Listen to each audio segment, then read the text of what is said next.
두 번째로 제자들의 발을 씻으시오라는 뜻은 불신을 씻어준다는 말씀입니다.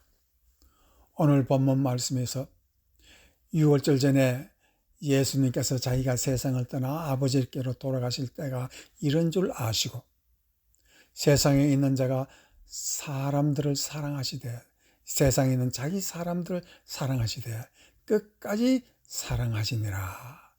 여기서 끝까지 사랑한다는 말의 뜻을 우리가 해석하기가 참 어려워서 신학자들도 전전긍긍하고 있습니다. 그러나 우리는 이 말씀을 오늘 본문에서 더욱 깊이 참으로 우리의 가슴에 파고드는 그 뜻을 찾아내야 하는 것입니다. 예수님은 몸이 떠납니다. 그러나 예수님의 사랑은 떠나지 않겠다는 것을 말하고 있습니다.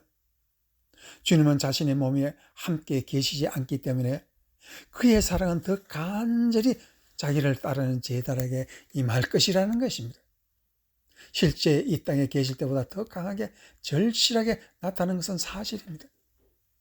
이것이 제자들에게 성령으로 임재하시어 예수님이 하시는 그 능력을 그대로 다 행하고 예수님보다 더 큰 기적을 행하시게 한 것입니다. 사도들이 성령 강림이 있는 후부터 그들에게 이상한 현상이 하나 나타나기 시작했습니다. 그들의 입에서 이상한 말이 터져 나옵니다. 그런데 이 이상한 말이 자기는 모르는데 남들은 들으니 압니다.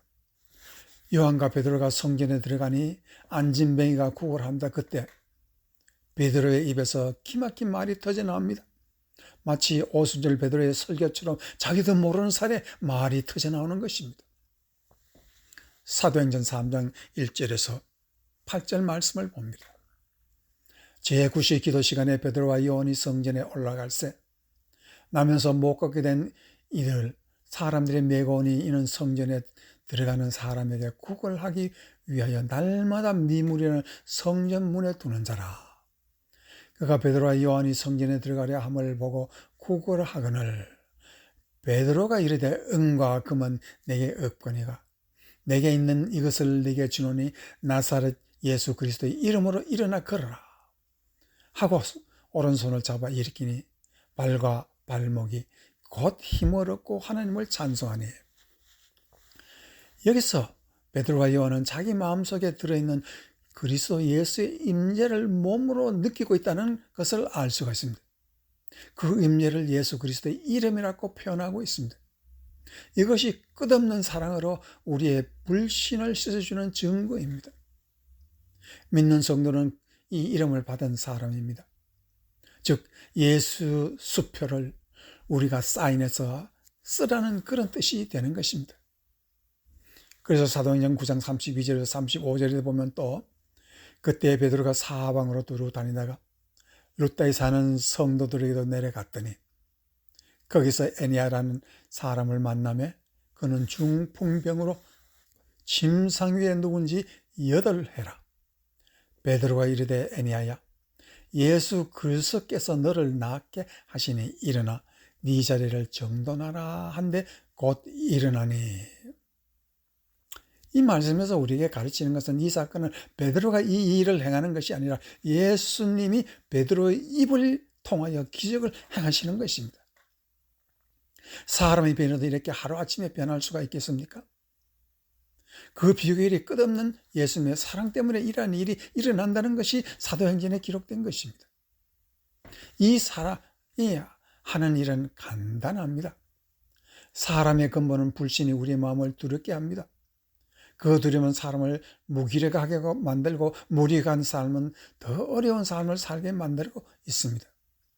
제자들도 예수님이 돌아가신 이후에 그들도 불신으로 무서워 떨며 무익한 삶을 살며 함께 모여 말도 제대로 못하고 마가의 다락방에 모여 있었습니다.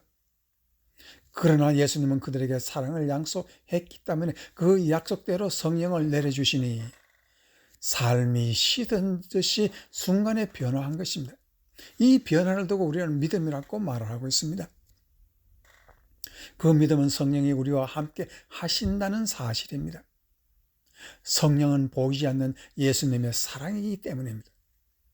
이 믿음의 배경을 사도행전이라는 기록에서 찾아봐야 합니다. 누가라는 저자는 바울과 함께 선교 여행을 다니던 사람입니다. 그런 다른 사도들과 접촉은 별로 없었지만 사도 바울의 큰 관심을 가지고 그를 통해서 믿음의 신비를 배우려고 노력합니다. 그는 예수님의 모친 마리아를 통하여 누가복음을 기록하는 특별한 기회를 가졌고 다른 사도들보다 바울을 가까이 하며 따라다니며 온 생애를 사도행전 한 권 집필하는 데 목숨을 바친 사람입니다. 그가 사도행전을 통해서 우리에게 말하는 한 가지 중요한 것이 있습니다. 그것은 예수 그리스도의 이름은 가짜가 아니라 우리가 믿음으로 말하면 그 말이 예수의 말이 되고 믿음으로 행하면 우리의 행위가 예수 그리스도의 행위가 되고 우리가 예수 그리스도의 이름으로 살면 우리가 그리스도가 된다는 사실을 기록하는 것이 바로 사도행전입니다.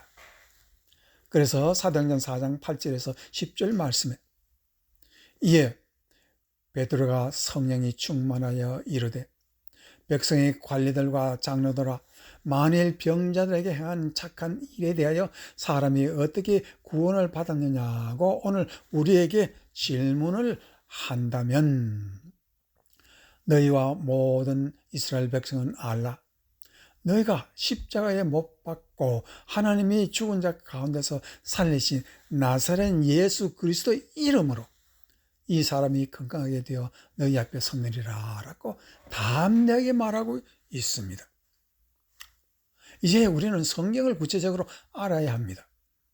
예수님이 사랑이라는 것은 구체적인 단어, 추상적인 단어이기 때문에 구체적이 되지 못합니다. 그러나 예수 그리스도 이름이라는 것은 현실이고 사실입니다.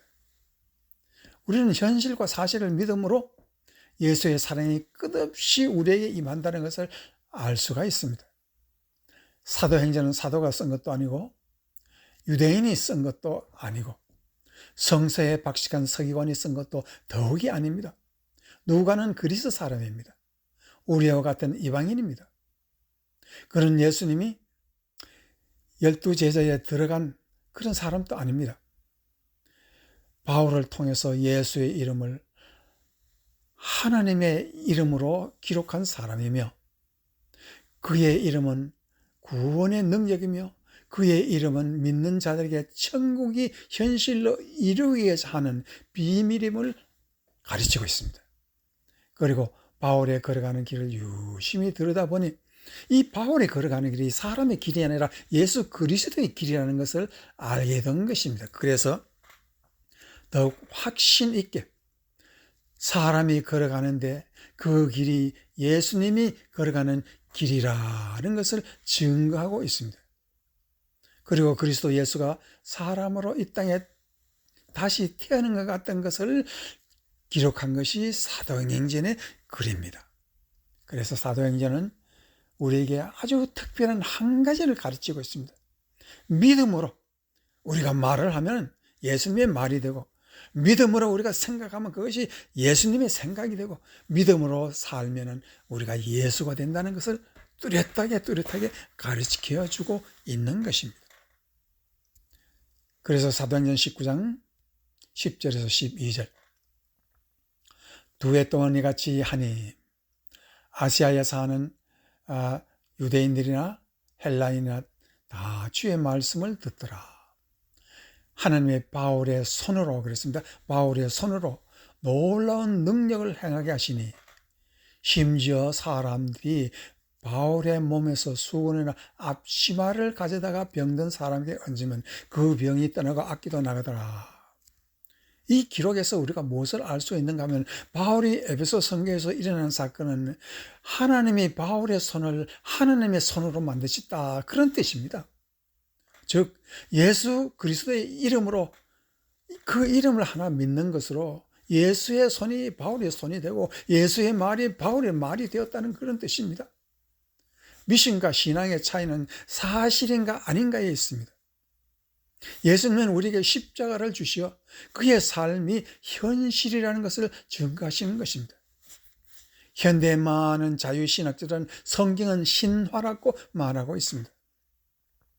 그러나 성도는 사실인 것을 믿고 사실을 토대로 예수님이 가신 그 길을 따라 우리가 살아가는 것입니다. 이것을 믿음이라고 말하고 있습니다.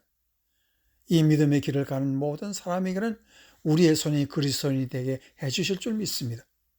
우리가 말하는 것이 곧 바울의 말이 되고 예수님의 말이 되게 해주실 줄 믿습니다.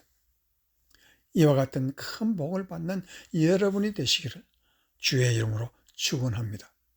아멘.